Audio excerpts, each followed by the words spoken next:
access. The next project we brought the police mall office online.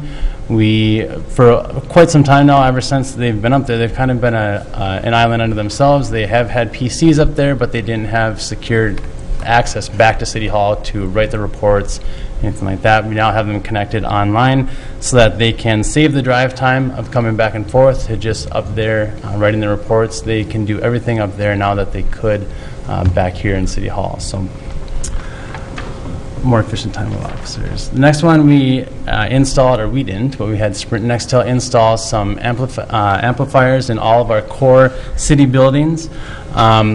Basically, probably about 80 to 90% of city cell phones are either Sprint or Nextel. The majority of those coming from the PD, and fire have many also. But they, with the tin roof that we have, it's not real conducive to allowing signal through. So we partnered with Sprint and Nextel, and they installed amplifiers at the community center, Public Works, and throughout City Hall here. So we now have full bars just about everywhere we go in the buildings. But also was actually a pleasant surprise is that it uses the same frequency that the 800 megahertz radios for the PD uses. So now when they were in here, they were having troubles with the signal strength that they had in here. Once we installed those, they saw a great increase in that signal strength. So increased mobile options that we're offering to staff. We now we continue to offer the Outlook Web Access, which is basically it offers the ability to check email 24/7 from anywhere in the world that has an internet connection. We are now also offering Outlook Mobile Access. So if you have a phone that has Windows Mobile on it, you can sync your email, your contacts, anything like that. Again, just providing staff with allow to be more connected to City Hall. Some really like it, some really don't, but it's something that we're offering. Also VPN connectivity, the increase in demand for laptops, mobility. Everybody wants to be able to do things from home, take it with them on vacation, or either whatever. We're now offering through VPN connectivity that ability for people to connect to City Hall with their laptops just like they're sitting in their office. Next we've got, and probably one of the most, we've been very, very happy with it. We've switched, probably it was at the beginning of 2007, end of 2006, beginning of 2007, we signed on to a service called Sophos Spam Filtering. Right now, we average, it blocks about 2,000 emails every day, and what we see as the most exciting part about this is that it's 2,000 emails that never touch our network here. It doesn't take up any resources. They're blocked before they even get to us. That's any malware, spyware, viruses are blocked and stripped before they ever get to us. If you take that out per year, it's about 730,000 emails a year that get blocked. And just a real quick, if you take 5 seconds for a staff member to realize that it's spam, you save about, or you realize an efficiency of about 1,014 hours of staff time a year. Monetarily, if you average that at $20 an hour, it's about $20,000 a year that we're, in theory, saving. So, very, very happy with the service. And that's not even including also the time that it takes, or that we're saving in having to battle those viruses, have they come through, things like that. So, a couple noteworthy runner-ups. We're now any service that we have for printers, we have a dealer that we're working with that comes in and services those for us. It saves us some IT time so we can focus on other things. Laserfiche is our permanent document repository that we can continue to scan things into, making us move towards the paperless office more and more. Automation of crime data transfer that allows us to download the crime data every night from St. Paul, which is in effect trying to give our police officers more up-to-date reports. We went through a successful BCA audit in 2007, which involves them coming in and taking a look at our processes, making sure we have everything in place up to their standards. We completed the code enforcement form on the website, allowing people to submit complaints via the website to our code enforcement officer. And we've also been, in 2007, we started our research on open source software, which is basically most of it is actually all of it is free, and we're looking at different opportunities that we can use that as a city to try and alleviate some costs. Also with virtualization, same thing, trying to save some hardware costs while also allowing us to be more prepared for disaster recovery in the event of a catastrophic event here at City Hall or something. So with that, I'll be more than happy to answer any questions that you have or comments. Actually, I have a couple quick questions. When you're talking about the guest access that's available here then in the council chambers, is that also available at the community center? Absolutely, yep. Okay, it definitely I've is. had people ask about whether or not if we would ever have guest access at the community center. Yep, and Okay.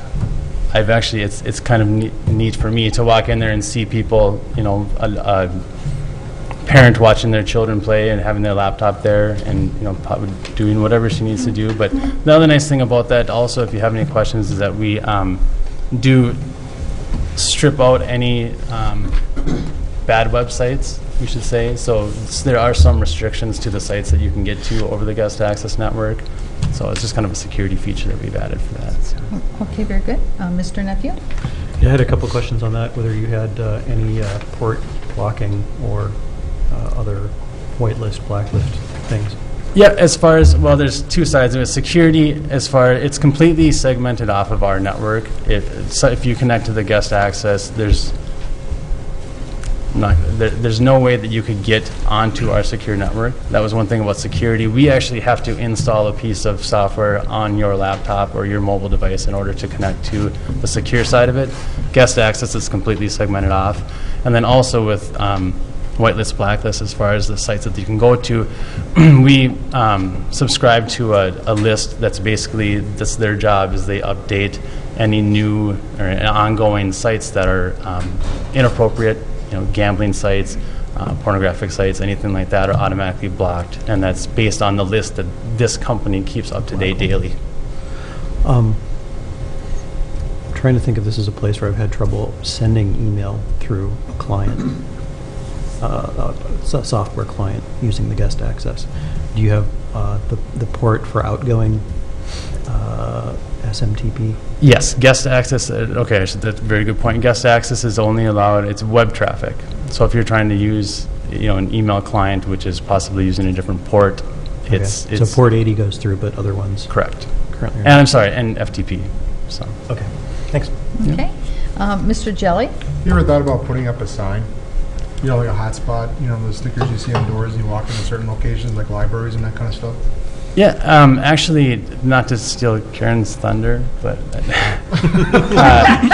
I know that the community center has asked recently about the signal strength in different areas and are looking to incorporate some marketing around that. But it's a good idea for. And if you make it aware to people, they're going to use it more, and they may look at it as an assumption, but they may not know it. And if you put it in front of their face when you walk in the door, that's an added draw. So just very something true. to think about. Absolutely. Let's see, a couple other questions I had. A lot of the improvements that you talked about, now I'm assuming that we had our outside vendors assisting us with those improvements. It wasn't actually yourself or our IT staff, right, doing it, or were you doing some of it with our outside vendors? It depends. Most of the things that were listed on that was all us, was all IT staff. So like the implementation of wireless, I guess I could go back over it, but the police mall, it was us. We use Quest is the service that we use up there, but as far as all of the keeping them connected and secure, that was us. The Sprint Nextel, that was an outside party that came in and installed those antennas. So, but otherwise, it's mostly us. It's when I say us, it's Nick Franzen and Chad Burgo, two of my staff members that are. Could certainly not do as much as we do without those guys. Mm-hmm. And then are we looking at some of our improvements and upgrades? Does the IT department also include like our equipment for broadcasting and some of those ideas that we have for improving our broadcasting of meetings to the citizens? Yep, we don't have a line item per se for it. We don't have in the IT budget, but we'll definitely absolutely take any suggestions and work towards, that it's been something now that we've becoming more and more getting back into the swing of things of taping, just trying to get a priority list set and what we can look at doing, hopefully crossing off some of that list without, with the funds that we have for it. So absolutely. And then I think that you had mentioned about that the printer service contract. Is that the same thing that you had talked about previously, that's in conjunction with the company where we get our cartridges and our toner refills and that kind of thing from? Is that the same one that you're talking about? Yep, it's the same. It's AGS, it's Advanced Graphic Systems, that provides basically the technical work. As long as if we buy cartridges from them, they will fix or provide technicians at no fee. Although, to touch on that also, I do have drop-off boxes for inkjet cartridges from, I can't remember the name of it, the one that is up by the mall that you had suggested. But we have some drop-off boxes where they will accept ink cartridges, and I have them in my office. I just have to set them out. So, and that's for those of you that aren't aware, it's basically just a drop-off for ink cartridges where we get a small payment for any that they collect from our sites. So. And then Cartridge World. I'm sorry, Cartridge World is the name of it. And then, last but not least, at the last, I think it was the last council workshop, we had had a good discussion with our Parks Commission with regard to the need for being able to facilitate better communication between our recreational and programming aspects and our parks maintenance personnel. And so do you see that some of these improvements that you've discussed here in our IT department will help to facilitate that better communication that's needed? Very soon, I do. There's part of it, the phones facilitate communication. I know that all the park maintenance people have phones. But very soon hopefully very soon, within the next couple of months, we'll be breaking ground and we'll be getting the parks maintenance building actually on our network, so that all employees there will then have, more than likely, all employees there will have email access, much like all the rest of all other employees. So at that point, communication becomes very, very, a lot more readily accessible. Right, and that making sure that the parks maintenance building is part of this system, that's something that the council already approved that funding, correct? Yep. Wasn't that a couple months ago? Yep, Okay. it's for most of it, yep.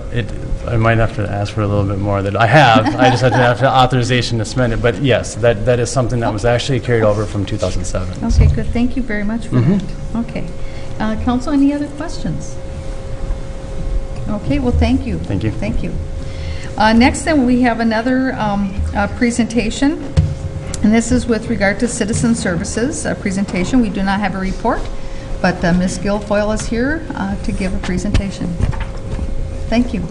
Thank you, Madam Mayor and members of the council. I'll give Michael just a minute here to get me wired up. And if I can get the overhead back on. I will try to be brief, but I do like to chat quite a bit about my divisions here, so I'll try to keep it brief as possible. This is just an update and highlight of our 2008 year where we are now. And Michael, is it this one here? It's the right one. The right one? Oops. Okay. The Citizen Services Department consists of the following divisions: City Clerk, Deputy Registrar, Elections, Marketing and Advertising, Recreation Programming, MCC Administration, Recreation, which is Aquatics, and MCC Leisure, which is the Banquet and Theater. In the City Clerk Administrative Division, we serve as the administrative and office specialist staff for general office, business licenses, recreation programming, passport processing, marketing and advertising, and elections.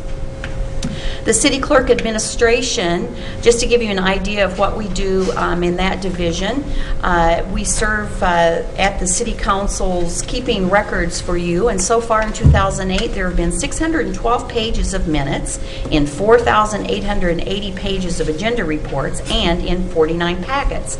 And following will show you what was in those packets: 117 resolutions, 4 revised ordinances, and the City Administration Division Commission has also done 656 business licenses so far this year, 126 temporary permits and licenses, and 838 dog and cat licenses. And we know that we've got more dogs and cats than in the city that are being licensed, so we urge you to take note of that and get in here and license your pets.